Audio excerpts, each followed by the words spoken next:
नमस्कार दोस्तों, स्वागत है आपका हमारे YouTube channel power of money में। और ABC मल्टी बैगर स्टॉक्स की श्रृंखला में आज हम तीसरे दिन कवर कर रहे हैं थर्ड स्टॉक जो कि C से शुरू होता है। और इस स्टॉक के बारे में आइए जानते हैं क्या है ये। की हाइलाइट्स अबाउट दिस कंपनी 2006 की फाउंड आउट की हुई कंपनी है। न्यू दिल्ली में हेडक्वार्टर्स हैं। फुटवेयर स्पोर्ट्स वेयर में काम करती है। अफोर्डेबल स्पोर्ट्स वेयर है। टारगेट है young generation, budget conscious customers. Market shares की बात करें तो करीब 17% का मार्केट शेयर ये कंपनी कमांड करती है आज की डेट में।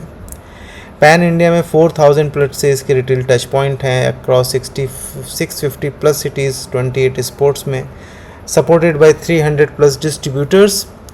One of India's largest sports footwear brands in terms of value and volume both. The company manufactures and distributes a variety of products like running shoes, walking shoes, casual shoes, floaters, slippers, flip-flop, sandals। मुझे लगता है अभी तक आपको एक fair idea आ गया होगा किस डायरेक्शन में हम जा रहे हैं। तो एक थोड़ा सा इंडस्ट्री एनालिसिस करने का ट्राई किया कि मार्केट साइज़ क्या है एंड ग्रोथ पोटेंशियल्स क्या हैं। सो आप जैसा कि we are the population of like what population we are, right. 130 crore की आबादी, 140 करोड़ की आबादी, एंड जो मार्केट वैल्यू हो रहा है वो total addressable size around $13 billion in 2023। और ये प्रोजेक्टेड है कि ये डेफिनेटली ग्रो करने वाला है। एंड मेन चीज़ क्या है कि लोगों की इनकम बढ़ रही है, अर्बनाइजेशन बढ़ रहा है, फैशन ट्रेंड चेंज हो रहा है और जल्दी जल्दी लोगों को एक चेंज ओवर करने का एक होता है, फ्रीक्वेंसी होती है। तो जो मेजर सेगमेंट है इसमें डेफिनेटली बच्चे, महिलाएं, पुरुष सारे ही लोग हैं। एंड की कैटेगरी की बात करें तो इसके साथ साथ थोड़ा sports wear, formal, casual, traditional भी बढ़ रहा है। कंज्यूमर ट्रेंड्स की जहां तक बात करें तो एक शिफ्ट देखी गई है towards sports wear, casual life styles driven by health awareness. And specially Covid के बाद लोग थोड़ा सा हेल्थ कॉन्शियस हुए हैं, मॉर्निंग वॉक चालू किया है, जिम ज्वाइन कर रहे हैं। Online sales channel like Myntra, Amazon, Flipkart या इस तरह की जो डील्स आती हैं, जो कि सेल्स आती हैं, उसमें काफ़ी अच्छा एक सपोर्ट मिलता है। मैन्युफैक्चरिंग हब की बात करें तो states like Tamil Nadu, Uttar Pradesh and Maharashtra ये इंडिया में एक हमेशा से एक ट्रेडिशनल हब माने गए हैं मैन्युफैक्चरिंग के, क्योंकि इनमें यहाँ पर एक स्किल्ड लेबर और well developed supply chain is already available. Company के बिजनेस सेगमेंट की बात करें तो कोर प्रोडक्ट्स में sports and casual wear, running shoes, sandal, flip flop आते हैं। टारगेट मार्केट इंडिया का यंग जनरेशन क्राउड है, एक्टिव डेमोक्रेटिव जो कि क्वालिटी प्रोडक्ट को एट अफोर्डेबल प्राइस लेना चाहते हैं। कंपटीशन की पोजीशन की बात करें तो अच्छी तरीके से ये कंपनी बाटा, रिलैक्सो और इंटरनेशनल प्लेयर्स के साथ कॉम्पीट करती है। तो बाटा, रिलैक्सो का नाम मैंने ले लिया, अभी थर्ड आप थिंक आप पहुंच गए हैं वहां तक, but still let's make some suspense. Business segment की जहां तक बात करें तो मैन्युफैक्चरिंग एंड सप्लाई चेन जो है इन हाउस कंट्रोल्ड है। रिटेल प्रेजेंस बहुत स्ट्रांग है जैसा कि हमने शुरू में देखा। फ्यूचर प्रोस्पेक्ट देखते हुए इंडस्ट्री एनालिसिस को बहुत ही ज़बरदस्त दिख रहे हैं। कुछ की डेटा पॉइंट पे बात करते हैं जो कि FY24 के हैं। 22.2 मिलियन पेयर सोल्ड किए हैं इस कंपनी में। Out of that 7+ million sold किए हैं ऑनलाइन, यानी मोर देन करीब 30% तो ऑनलाइन से जा रहा है। 3000+ एक्टिव शूज़ स्टाइल सर्कुलेशन में हैं इनके। 3000+ न्यू डिज़ाइन लॉन्च किया इन्होंने FY24 में। एंड इनका जो चैनल ऑफ डिस्ट्रीब्यूशन है वो मिक्स है, trade and distribution, direct to customer channels भी हैं, ऑनलाइन भी हैं। सो एक अच्छा कैपिटलाइज करने का कोशिश है इस कंपनी का यहाँ पर। बिजनेस सेल्स ब्रेकअप की बात करें तो ट्रेड डिस्ट्रीब्यूशन से around 53.5%, followed by D2C online 36% and D2C 10.6% है। यानी डायरेक्ट टू कस्टमर्स जो ऑफलाइन में हैं वो थोड़ा सा कम है। एंड कंपनी के करीब 270+ एक्सक्लूसिव ब्रांड आउटलेट्स हैं and 1500+ large formal store counters हैं।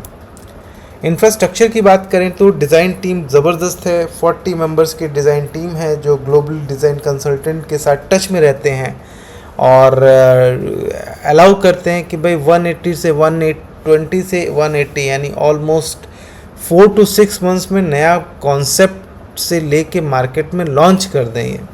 The focus is on dynamic design जो कि हेल्प करता है ट्रेंडिंग कस्टमर प्रेफरेंस को। मैन्युफैक्चरिंग फैसिलिटी की बात करें तो 5 मैन्युफैक्चरिंग फैसिलिटी है इंडिया में with a capacity of 35.7 million pairs और अभी बना रही है 22.7 मिलियन पेयर्स। सेल्स का पोटेंशियल काफ़ी ज़्यादा है। सेल्स मैट्रिक्स की बात करें तो करीब करीब 652 रुपये से पर पेयर का कॉस्ट हुआ करता था और ओवर ट्रेंड एक आप ट्रेंड देखो यहाँ पर, ये 1050 रुपये से कम का शू है और यहाँ 1500 रुपये से ज़्यादा का शू है। तो आप देखो ना धीरे धीरे 26.9, 26.7, 47.3 मतलब अभी लोग क्या खर्च करना अच्छी चीज़ों में, मुझे पहनना पसंद है, I want to go dynamic, अच्छा प्रीमियम ब्रांड से मिलता जुलता जूते का ऐसा है। तो वो एक शिफ्ट देखो आपकी, जहाँ पर ये छोटे वाले जो एक जूते हैं जो 1050 से कम है उसमें एक उधर ये कंपनी कमांड करती है 47.5% का, लेकिन जिधर 1500 से ज़्यादा है उधर ये कंपनी का कमांड उतना अच्छा नहीं है। अब यहाँ समझने वाली बात कैसी हो जाती है कि 1500 रुपये है, 2000-2500 में एडिडास का जूता मिल रहा है, तो एक जो ब्रांड वैल्यू है ना, मुझे लगता है वो अभी इस कंपनी को भी आगे काफ़ी बिल्डअप करनी पड़ेगी जो कि over a period of time हो जाएगी। That is not a big challenge.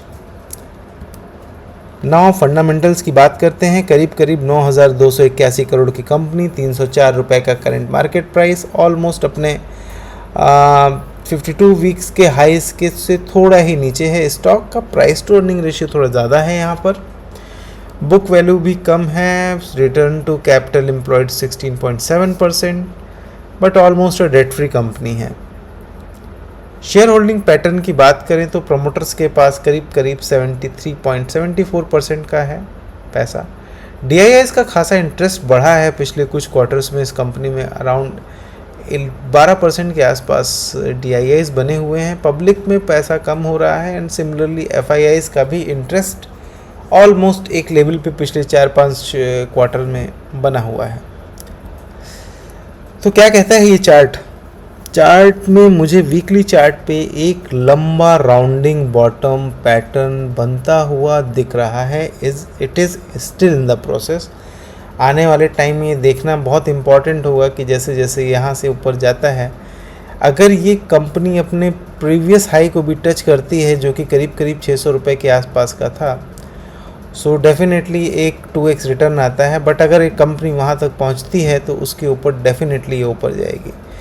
And same pattern हमको यहाँ पर भी आता हुआ एक मंथली चार्ट में भी आप देखें तो एक तरह की ठहराव आया, ठहराव के बाद वापस से कंपनी का स्टॉक ऊपर की साइड में बढ़ने के ट्राई कर रहा है। बट देखना होगा कितना टाइम लेगा, ऊपर जाएगा, कंसोलिडेट करेगा यहाँ पर, या एक चैनल में बाउंड रहेगा, टाइम बताएगा। बट जिस तरह से इंडिया का मार्केट बढ़ रहा है, लोगों का कंजम्पशन बढ़ रहा है, आम आदमी के हाथ में पैसा आ रहा है, लोग प्रीफर कर रहे हैं इस कंपनी, एंड जिस हिसाब से ये कंपनी नए नए डिज़ाइंस लेके आती है, 4 से 6 महीने के अंदर नया डिज़ाइन उतार दिया, क्वालिटी प्रोडक्ट दे रही है एट अफोर्डेबल प्राइसेस पे, तो मुझे लगता है कि काफ़ी अच्छा है। So now coming to the next point कि भाई क्या इसमें पोटेंशियल है, तो मुझे लगता है कि हाँ इसमें पोटेंशियल है। तो कौन सा स्टॉक है? आई होप अब तक आपने गेस कर ही लिया होगा। Yes, none other than our campus shoes. ये वो स्टॉक है जिसकी मतलब अभी ब्रांड रिकॉल वैल्यू इतनी अच्छी नहीं है, लेकिन अगर आप देखेंगे तो मुझे लगता है कि एक डेफिनेटली अफोर्डेबल, अगर घर घर में लोगों का एक जो रुझान है वो इस तरफ बना हुआ है। हालांकि जो एडिडास या इस तरह की कंपनी, प्यूमा, क्रॉक्स और भी जो इस तरह की कंपनियां हैं, दे हैव गेटिंग बाहर से सस्ते दामों पे प्रोडक्ट बना के इंडिया में डालना और उसके बाद एक अपना ब्रांड वैल्यू जो कि अमेरिकन या यूरोपियन ब्रांड वैल्यू है उसको कैप्चर करके रखना, तो वो एक चीज़ है जिसको कैंपस को देखना होगा कि how they can overcome this challenge, एक अपने इम्पॉर्टेंट ब्रांड बना के आगे बढ़ना। So thank you so much. तो बने रहते हैं। आपको कैसा लग रहे हैं ये वीडियोस, हमको ज़रूर बताइए। एंड आने वाले टाइम में अगर कोई भी इस तरह की कोई आपको लगती है इम्प्रूवमेंट की ज़रूरत है तो आप हमको प्लीज़ बताइए, हम उसको इनकॉर्पोरेट करने की कोशिश करेंगे, करेक्ट करने की कोशिश करेंगे। Thank you so much.